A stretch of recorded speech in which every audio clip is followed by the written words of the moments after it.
నమస్తే ఫ్రెండ్స్. ఇవాళ మనం ఒక ఆసక్తికర అంశం గురించి మాట్లాడుకుందాం. రాజకీయాల్లో మతం అనేది ఎప్పుడూ ఒక చర్చనీయాంశమే. ముఖ్యంగా ఏపీ మాజీ ముఖ్యమంత్రి వైఎస్ జగన్మోహన్ రెడ్డి విషయానికి వస్తే, ఆయన తన మత అస్తిత్వంపై అనుసరిస్తున్న తీరు ఇప్పుడు పెద్ద చర్చకు దారితీస్తుంది. జగన్ పుట్టుకతో క్రైస్తవుడు అన్నది అందరికీ తెలిసిన విషయమే. ఆయన నోట తరచూ వచ్చే దేవుడి దయ అన్న మాట క్రీస్తు గురించి అని చాలామంది నమ్ముతారు. ఇందులో తప్పేమీ లేదు. ఎవరి మత విశ్వాసాలు వారివి.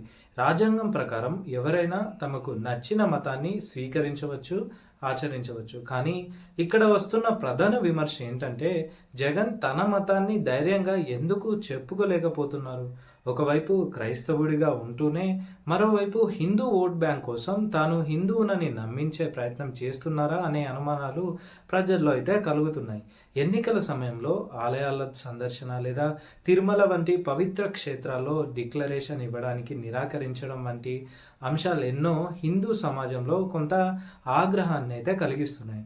పక్క రాష్ట్రం తమిళనాడులో నటుడు విజయ్ని చూస్తే, ఆయన తన పేరు జోసెఫ్ విజయ్గా గర్వంగా ప్రకటించుకొని రాజకీయం అయితే చేస్తున్నారు.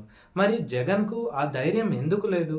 తన సొంత మతాన్ని స్పష్టంగా చెప్పుకోలేని వ్యక్తి ప్రజలకు ఇచ్చే హామీలపై నిలబడతారా అనే సందేహం సామాన్య జనంలో కలుగుతుంది.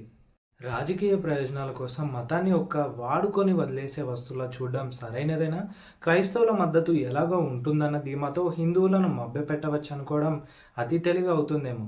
ప్రజాస్వామ్యంలో ఏ మతస్థుడైనా నాయకుడు కావచ్చు. కానీ తాను కాని దాన్ని అని చెప్పుకోవడం లేదా తనది కాని దాన్ని తనదిగా నటించడం రాజకీయ అనైతికత అనిపించుకుంటుంది. ప్రజలు నాయకుడి నిజాయితీని గౌరవిస్తారు, కానీ ముసుగులో ఉన్న నమ్మకాలను కాదు. మరి ఈ దాగుడు మూతల రాజకీయం జగన్ రాజకీయ భవిష్యత్తుకు ఎలాంటి నష్టం కలిగిస్తుందో వేచి చూడాలి. దీనిపై మీ అభిప్రాయం ఏమిటో కామెంట్స్ రూపంలో తెలియజేయండి. ఈ విశ్లేషణ ఆసక్తికరంగా అనిపిస్తే మన ఛానల్ని సబ్స్క్రైబ్ చేయండి. Bye bye.